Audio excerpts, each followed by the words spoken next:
Okay, make sure I record correctly. Perfect. So we'd love to get a brief introduction about you. So your name, your title, and just a little bit about yourself so we can learn more. Yeah.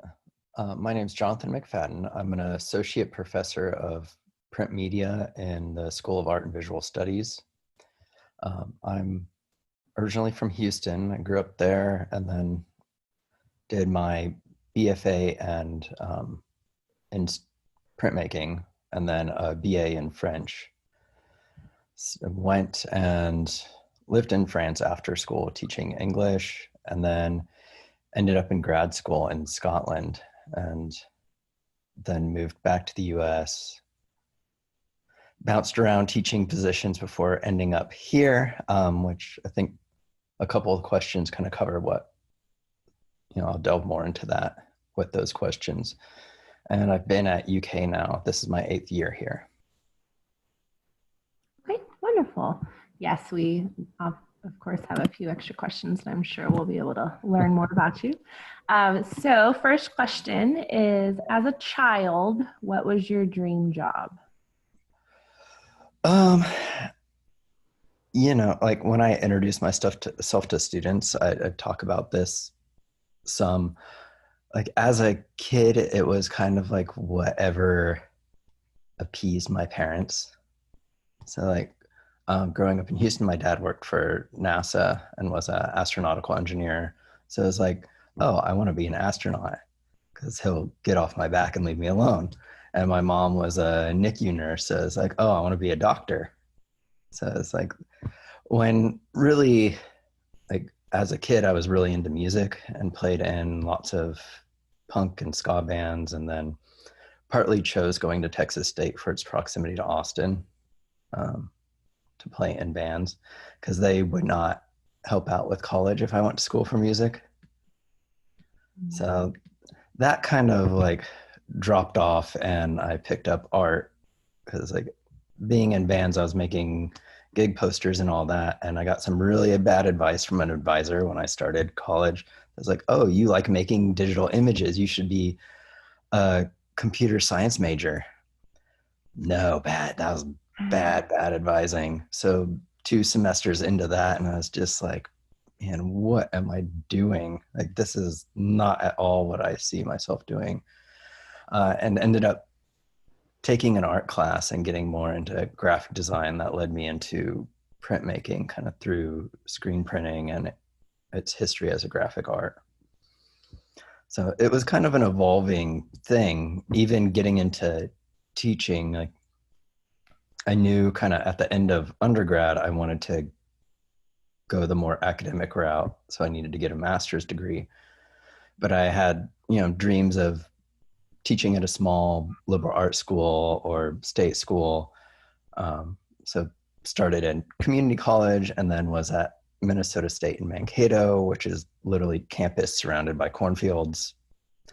And 3 years after of that, and like continually getting hauled into the dean's office because I was traveling for exhibitions when that's not, the mission of a small state teaching college. I started looking elsewhere, and that's kind of where I landed. I got the job offer here, and a research one felt like a much better fit. Okay, awesome. So you've kind of touched on this, but what is your background and educational experience? If there's anything else you want to touch on. Yeah.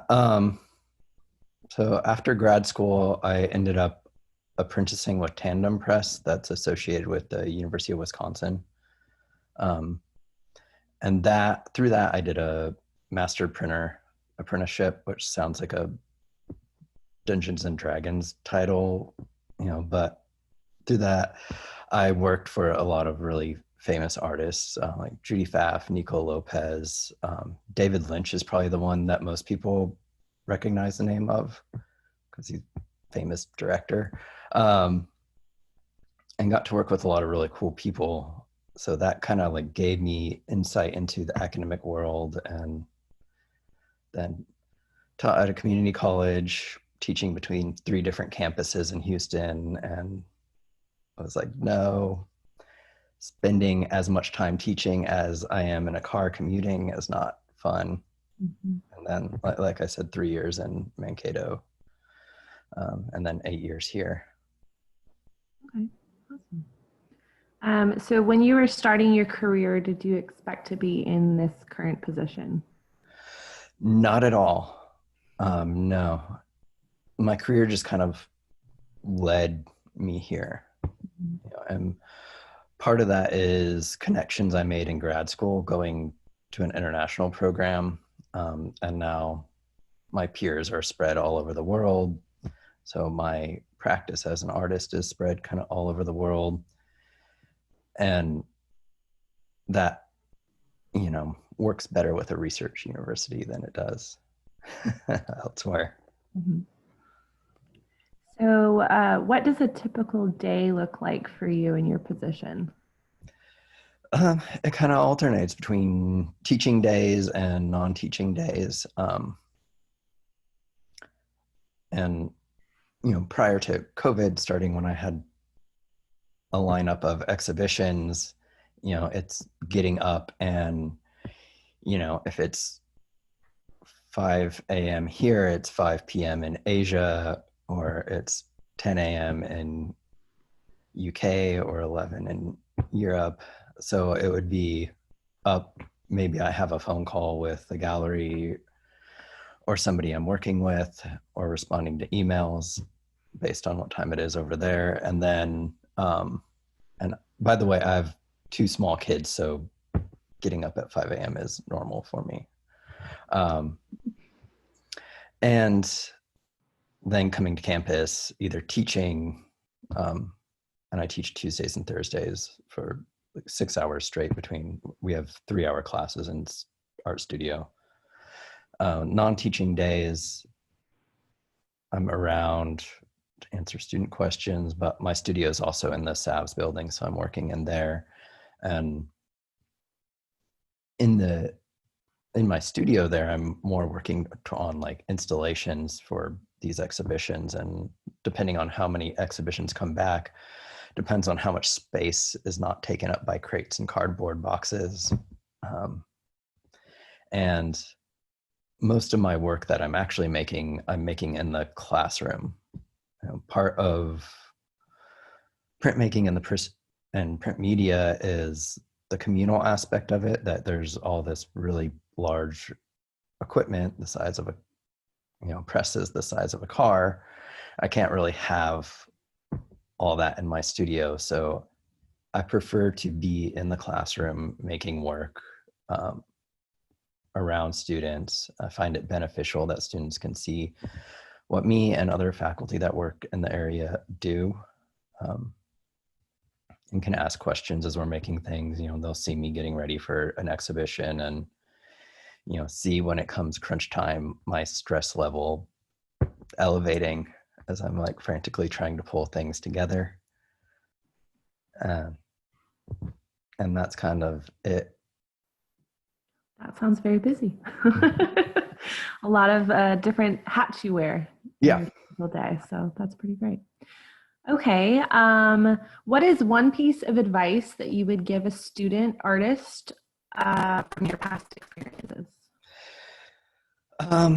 Regardless of, you know, if you're in art, design, theater, music, don't be a jerk. These worlds are small, and if you're a jerk, nobody wants to meet with you or work with you. If your ego is too big, people get turned off by that. And yeah, like so much about getting ahead in this field is those connections with other people and those collaborations. And, you know, if I go work with a curator that's talking to another curator that's like, God, Jonathan's a jerk,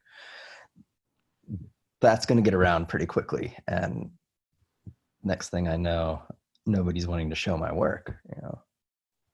And I do the same thing when I'm going to bring another artist in to work with my students from another institution. I'll ask my peers at other universities that have had them, what's your opinion of this person? And if they're like, oh, their work is amazing, but they kind of suck as a person. I'm like, all right, pass. I'm not going to subject my students to that. And then other than that, dream big. If I've learned anything in this, is stuff that I apply for that I thought I had no chance at getting, I end up sometimes getting, including working here. It was kind of, oh, that looks interesting and kind of in line with what I want to do, and applied. And yeah, like when I got the call and got the job, I remember pulling off the freeway because I was like, had to get out of the car and like do a happy dance. That's awesome. Okay, so what do you consider to be your most successful career move or moment? I think probably the most like one that has had the longest term effect on my career and the direction everything has gone is when I was trying to decide where I was going to go to grad school and what schools I was going to apply for. I was looking at the US, but I was living in Europe at the time, so I was looking at schools there too. And I think ultimately my decision to go to Edinburgh, led me on the track of where I am now, because my practice is very much international, and that is probably like one of the coolest parts of my job is like the crazy places I get to go and show. Like, right before COVID shut everything down, literally the week after spring break, I was getting on a plane to go to Seoul and then Taipei and Tokyo for projects, which was like so cool that you're just like, what, like pinch me, like this is my life. Awesome.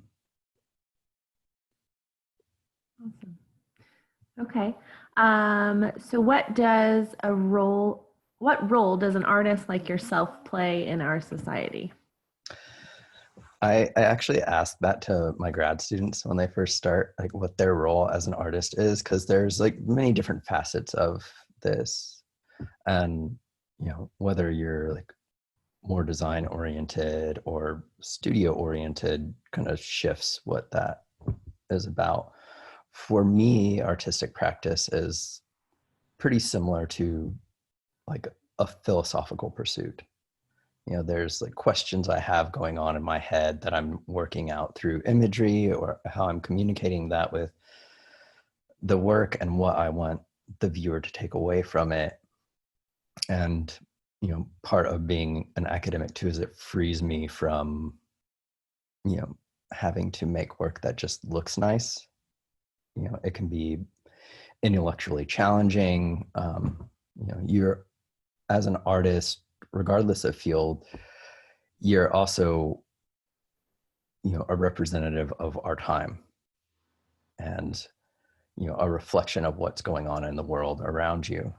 So, everything you make creatively is going to be influenced by events going on around you, and then the history of that medium, whether it's visual, music, or whatever. So it kind of plays into my next question. What encourages or inspires you in your job? Um, I would say what both encourages and inspires me is the like constant challenge. Like, education never really ends. When I get really comfortable with a particular process, I kind of move on and find something else to challenge me. Or, like maybe 4 or 5 years ago, I started wanting to learn photogravure, like a very old photographic technique of engraving a photograph into a copper plate for printing. And it was like, okay, who can teach me this? And found this guy in Berlin that was also a master printer that knew how to do this process. So I was like, all right, I'm going to spend a summer in Berlin, learn this process from him, because it's like ridiculously difficult and finicky and give myself a challenge and learn something new. And, the people I see burn out on any sort of artistic practice are the ones that don't challenge themselves or take up new things. They're just kind of content in doing what they do, and everything becomes very formulaic and kind of bland. Okay. So last question, what would you like to do next? What are your current goals? It'd be nice to travel again and do exhibitions. I mean, so my practice is such that like I do large installations and galleries that require me to travel, and I'm currently getting a show ready because I'm like a featured alumni at Texas State and their gallery in January. But I right now have no intention of going to Texas. So it's like shipping the work, and like, part of the fun is going and doing this myself and interacting with their students. And I'm always on the hunt for graduate students when I do these trips. So I'm kind of missing out on some of that. So yeah. And like the one thing COVID has done is the really long labor intensive projects that have been put on the back burner to keep up with my exhibition schedule are now stuff that I'm doing. So if it, takes me a year to make a piece, right now that's not a big deal, because there's not that many galleries and museums that are functioning. Right. Right. Wow. Okay. So that is the extent of our questions. I open it up now to the students. If anyone has a question for Jonathan. Yeah, I have a question. So you said you lived in Europe and had some education there, right? Yeah. So I'm majoring in architecture, which is Mm-hmm. still in that sort of art design realm. And I was wondering if you recommend a study abroad experience, because we have a lot of opportunities to do that, but obviously it's very expensive. So I was wondering if that's crucial to sort of progressing your career. I would say it's like crucial to being a global citizen. You know, I studied in Amiens, France for a while, because I got a BA in French as well as my art degree, and we needed to do a study abroad program to, really learn the language. And it just opens you up to a ton of things. And beyond study abroad, there's plenty of opportunities to like, teach English, and that was a great way for me to get over there and then take advantage of every break they had to like go see, major works of arts, or in your case, like really important architectural buildings, and study. And, um, you know, I actually took a couple architecture classes when I was living in Lille and teaching English, because the international fee for tuition was like 800 euros for the entire year. So I was like, well, why not? Like, that's not bad. Like at the time it translated to about $1,000. So it was, yeah, do it, go somewhere, travel, especially while you're young and you don't have tons of obligations and commitments and stuff. It's easier to just pack your bag and go. I will agree to Then you that. get the travel bug. It's like become a game with me to like fill my passport with stamps before it expires. That's awesome. How many countries have you been to, Jonathan? I can't even begin to tell you. That is amazing that you don't even know. I think that's fantastic. Any other questions from students? How many of you all are in a visual art degree tract? if your major is like art studio, or do we have any? I know we have Chase and Piper, both architecture, charity, art studio. Yep. Okay, awesome. What are other majors do we have? I'm a Theater. marketing major. Marketing, theater. I'm business management. Okay. Okay. Awesome. Val says arts admin. And we've got a digital media and design from Emma. Okay. So do you all have any other questions?